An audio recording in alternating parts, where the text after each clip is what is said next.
آج ہم آپ کو کسی واقعے کی کہانی نہیں سنا رہے، کسی شخص کی، کسی ملک کی کہانی نہیں سنا رہے۔ آج ہم آپ کو ایک سال کی کہانی سنانے لگے ہیں، اور اس کہانی کو سننے کے بعد شاید آپ بھی حیران رہ جائیں گے کہ کیا واقعی ایسے ہو سکتا ہے۔ یہ سال ہماری آزادی سے شروع ہوا تھا، شاید ہمیں یہی بتایا گیا تھا۔ Mid August 1947 1947 trains limped into Lahore and Delhi with more dead than living. ان کی چھتیں جلی ہوئی تھیں، ان کے اندر مٹی تھی، ان کے اندر ڈسٹ اور اسموک تھی۔ ان کے کیریجز اس وزن سے بھرے ہوئے تھے جو وزن لوگ پیچھے چھوڑ کے آئے تھے۔ بارڈرز اپیئرڈ اوور نائٹ، راتوں رات لائنیں کھینچ دی گئیں۔ لاکھوں شاید کروڑوں لوگوں کو یہ کہا گیا کہ آپ موروں کی طرح ایک جگہ سے دوسری جگہ مائیگریٹ کر جائیں، اور ان لوگوں نے یہ حکم دیا تھا، ان لوگوں نے نقشے بنائے تھے جو شاید ہماری مٹی پہ کبھی آئے ہی نہیں تھے۔ ہم نے اس سال کو آزادی کا سال قرار دیا، مگر یہ جو مٹی ہے ہماری، اس سال کو بٹوارے کے سال کے طور پہ یاد رکھتی ہے۔ ایٹ مڈ نائٹ 12 بجے رات کو 14 اور 15 اگست دو ڈومینینز کیم انٹو بینگ۔ پہلے پاکستان کراچی 14 اگست 1947، اور اس کے بعد India Delhi 15 August 1947۔ The subcontinent was cleaved along the lines that bled for months۔ اگر ہم آپ کو یہ بتائیں کہ یہ سال، یہ پارٹیشن، یہ بٹوارا صرف ہماری سٹوری نہیں، بلکہ شاید اس کہانی کو سننے کے بعد آپ کو بھی یقین ہو جائے کہ 1947 was the year that the planet Earth was quietly reset۔ یعنی 1947 وہ پیوٹل سال تھا جس کے بعد سب کچھ بدل گیا، شاید دنیا کو ریسیٹ کر دیا گیا۔ میرا نام عمران ہے اور میری سوچ میں خوش آمدید۔ جس سال پنجاب جل رہا تھا اور بنگال خون میں نہایا ہوا تھا، تو ایک عجیب سی رومر شروع ہوگی امریکہ کے آسمانوں پہ۔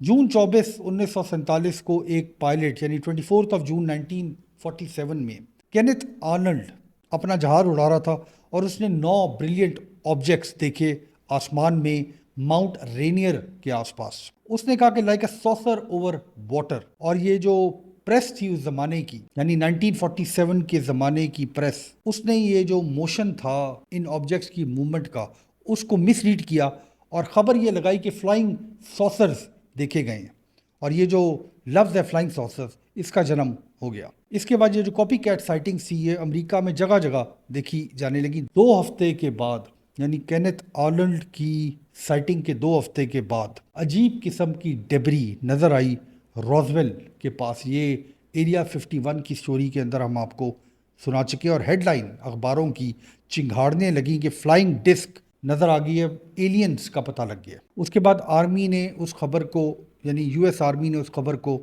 ریورس کر دیا، اور اس کو کہا کہ یہ ویدر بلون تھا، ایک کلاسیفائڈ پروجیکٹ تھا جو کریش کر گیا روزویل کے قریب، کوئی خاص چیز دیکھنے کی نہیں ہے۔ یہ جو ماڈرن گرامر ہے سیکریسی کی، ڈینائل کی، کلاسیفائڈ ری کلاسیفائی کرنے کی، چیزوں کو بھولنے کی، یہ جو طریقہ کار ہے، اس کی شروعات بھی سال 1947 یعنی 1947 میں ہوئی۔ دنیا کی دوسری طرف مدر ارتھ نے ہمیں جواب دیا، اور اس نے ہمیں بتایا کہ پرانے زمانے میں ہوتا کیا تھا۔ میری زمین پہ جو تم لوگ چلتے تھے، تم لوگ لکھتے کیا تھے، تم لوگ سوچتے کیسے تھے۔ ایک بیڈوین شیپرڈ کمران کے قریب مڈل ایسٹ میں، اس نے کچھ کلے جارز کو کھولا، اس کو کچھ پارچمنٹس ملی جو پچھلی کئی صدیوں سے سوئی ہوئی تھیں، دا ڈیڈ سی اسکرولز۔ اس کے اندر فریگمنٹس تھی دا بک آف ایناک کی۔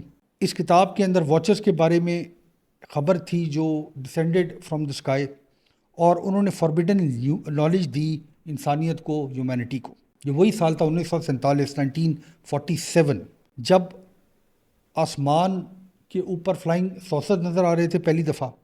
اس کے بعد زمین کے اوپر حکومتیں ڈینائلز کر رہی تھیں، برڈ اسکرپچر نمودار ہو رہے تھے جس میں یہ لکھا ہوا تھا کہ سیلیسٹیل بینگز نے آ کے انسانیت کو نالج دی۔ یہ تمام عجیب و غریب واقعات ایک specific point in space and time in a specific year 1947 میں رونما ہو رہے تھے۔ مین وائل ہمارے خطے میں، ہندوستان پاکستان میں، یہ جو بارڈر تھا یہ ادھر سے ادھر جا رہا تھا۔ اکتوبر آف 1947 کے اندر کشمیر کی لڑائی شروع ہو گئی۔ دلی نے شری نگر ایئر لفٹ کیے ٹروپس، اور ایک ایسی جنگ شروع ہو گئی جس کی فالٹ لائنز ہم آج تک تمام جنریشنز دیکھ رہی ہیں۔ پہلی انڈیا پاکستان جنگ میں تو ہماری حکومتوں نے جھنڈوں کے سوکھنے کا بھی انتظار نہیں کیا۔ 22 اکتوبر 1947، 22 اکتوبر 1947 کی گونج آج بھی ہمارے خطے میں سنی جا سکتی ہے۔ دنیا کے اس پار یعنی اکراس دی اوشن ایک اور نقشہ بنایا جا رہا تھا، مگر یہ نقشہ بھی خاموشی سے قلم کے ساتھ بنایا جا رہا تھا۔ 29 نومبر 1947 یونائٹڈ نیشنز نے ووٹ کیا ریزولوشن 181، اور اس ریزولوشن میں پیلسٹائن کے بٹوارے کے بارے میں لکھا ہوا تھا۔ انٹینشن پیپر پہ کر دی گئی تھی 1947 میں، حالانکہ اسرائیل کا جو قیام تھا، جو فارمل پروکلمیشن تھی، وہ 1948 میں کی گئی، اور اگست میں اس کو اگست آف 1948 میں اسرائیل کو کارو کر دیا گیا۔ مگر نومبر آف 1947 وہ سال تھا جہاں پہ ایک اور زمین کو میجر کیا گیا، کچھ وعدے کیے گئے، کچھ وعدے توڑے گئے۔ ایک ہی سال 1947، ایک ہی چھری 1947۔ آپ کو ایسے لگتا ہے کہ 1947 میں صرف بٹوارے کیے گئے، پالیٹکس کی گئی، فلائنگ ساسر نظر آئے، اور اگر صرف یہی بات ہوتی تب بھی 1947 ایک پیوٹل سال ہوتا دنیا کی تاریخ کے اندر۔ مگر جو مشین تھی اس کے فیوچر کے سوئچ کو بھی اسی سال آن کیا گیا۔ 14 اکتوبر 1947 موہاوی ڈیزرٹ کے اوپر ایک چھوٹا سا راکٹ پلین بیل X-1 اس نے ساؤنڈ بیریئر کو توڑا۔ چک شیگر وہ پہلا انسان تھا جس نے آواز کی سپیڈ سے زیادہ سفر کیا۔ لوگوں کا یہ خیال تھا اس وقت تک پوری تاریخ کے اندر کہ ساؤنڈ بیریئر ایک ایسی لمٹ ہے جس کو کراس نہیں کیا جا سکتا، مگر اب سپر سونک کوئی ڈریم نہیں تھا، کوئی خواب نہیں تھا، ایک پروسیجر بن کے رہ گیا تھا۔ یہ سال بھی 1947 تھا جب انسانیت نے ساؤنڈ بیریئر کو کراس کیا۔ جہاں پہ جہازوں میں لگے ہوئے انجن ساؤنڈ بیریئر توڑ رہے تھے، تو اسی سال 1947 23 دسمبر جان بارڈین، والٹر براٹن اور ولیم شاکلی ایک تھیوری کو ڈسکس کر رہے تھے۔ انہوں نے پہلی دفعہ 23 دسمبر 1947 کو پہلے ٹرانزسٹر کی ڈیمونسٹریشن دی، یعنی پہلا ورکنگ ٹرانزسٹر ایجاد ہوا 23 دسمبر 1947 کو۔ یہ ڈیوائس جو ہے یہ آپ کے ناخن جتنی بڑی تھی، اور یہ بیک بون ہے ہر اس چیز کی جو آج آپ استعمال کرتے ہیں، کمپیوٹر، سیٹلائٹ، فونز، سرویلنس۔ 1947 نے صرف میپس کو ریڈرا نہیں کیا، اس نے ری وائر کر دیا میٹر کو۔ آپ کو اور حیرت میں مبتلا کر دیتے ہیں، بیل کمپنی کے انجینئرز نے ڈیزائن کیا ایک شہر جو ہیکساگنل سیلز سے بنا ہوا تھا، ٹاور جو اوپر سے دیکھنے سے ایسے لگتا تھا کہ آپ ایک شہر کا نقشہ بنا رہے ہیں، اور یہ پہلا سرکولر نیٹ ورک تھا۔ اس ٹائم سے پہلے جب اس طاقت کو انلیش کیا جانا تھا ہمارے موبائل فونز کے اندر، یعنی ان موبائل فونز کا جو بلو پرنٹ تھا اس سرکولر نیٹ ورک کا، یہ بھی بیل لیبارٹریز کے اندر انجینئرز نے تیار کیا 1947 میں۔ ایک اور حیرت انگیز ایجاد جو 1947 میں ہوئی وہ یہ تھی کہ ٹیکنالوجی نے آپ کے کچن کے اندر بھی جگہ بنا لی۔ کمپنی ریتھیون نے رول آؤٹ کیا دا ٹاورنگ ریڈا رینج۔ یہ پہلا کمرشل مائکرو ویو اوون تھا، یہ انڈسٹریل مائکرو ویو اوون تھا جو اس زمانے میں it was too big for homes, یعنی گھر میں رکھنے کے لیے وہ زیادہ بڑا تھا، مگر یہ پروف تھا کہ یہ جو ریڈار کی انرجی ہے اس کو آپ اپنے کھانے کو انسائیڈ آؤٹ گرم کرنے کے لیے استعمال کر سکتے ہیں۔ یہ جو جنگ کی فزکس تھی جو ایجاد کی گئی تھی، اس کو 1947 میں ہارنس کر کے آپ کے کچن تک لانے کی کوشش کی گئی۔ جو لوگ پاکستان میں رہتے ہیں، ہم پوسٹ افغان وار پیریڈ کو کلاشنکوف کلچر کہتے ہیں۔ یہ وہ سال تھا جب کلاشنکوف ایجاد ہوئی، یعنی 1947 میں رشیا کے اندر میخائل کلاشنکوف نے ایک رائفل ایجاد کی۔ اس رائفل کو اس نے نام دیا AK-47۔ اس کو ٹرائلز کے لیے 1947 میں پیش کیا گیا۔ یہ جو AK ہے AK-47 میں، اس کا مطلب ہے اوٹومیٹ کلاشنکووا، یعنی AK-47 یہ جو ویپن آف ماس کلنگ ہے، یہ بھی 1947 میں ایجاد ہوا، اور آج اس کو جگہ جگہ انسانیت کو تباہ و برباد کرنے کے لیے استعمال کیا جاتا ہے۔